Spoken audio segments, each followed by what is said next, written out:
this Excel 2010 tutorial, we'll be investigating Excel SPARKLINES.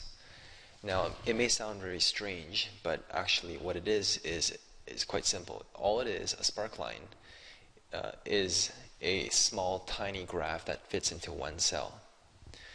So type in some information as follows. What we have here is the number of home sales. Mike, Cindy, Bob, Joey, these are all realtors. So this year in 2013, Mike sold 3 homes, whereas Cindy sold 9 homes, and we can see that from year to year, some realtors sold more homes and less homes. Now, this information you can probably figure out what's going on, but sometimes it's easier to visualize things. So when I click here, I want to visualize what's happening here with these numbers in a tiny way.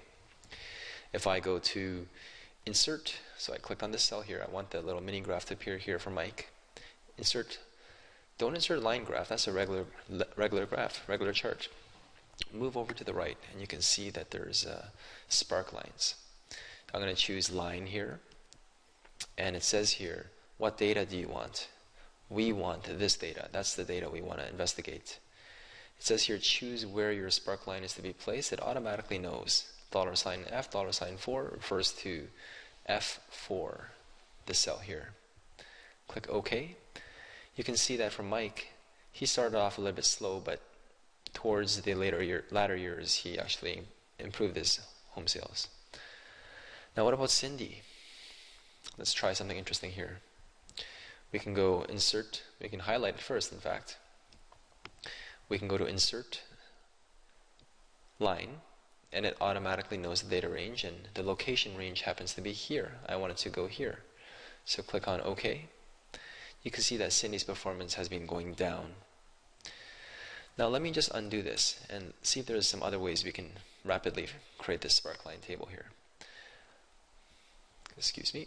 I'm gonna drag the bottom right corner here using autofill, and notice how it automatically figures out that we're talking about the corresponding rows.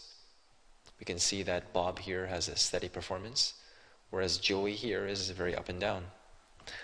Let me just undo that and try one more thing here. So delete that, or let's undo to the point where we don't have any SPARKLINEs. Control Z is undo. Control Z. Let's try Insert, Line. The data range happens to be all of this. I want all this information. And what about the location range? I'm going to click here in this box here. Location range is going to be from here to here. So I want to spit it all out at the same time. Click OK.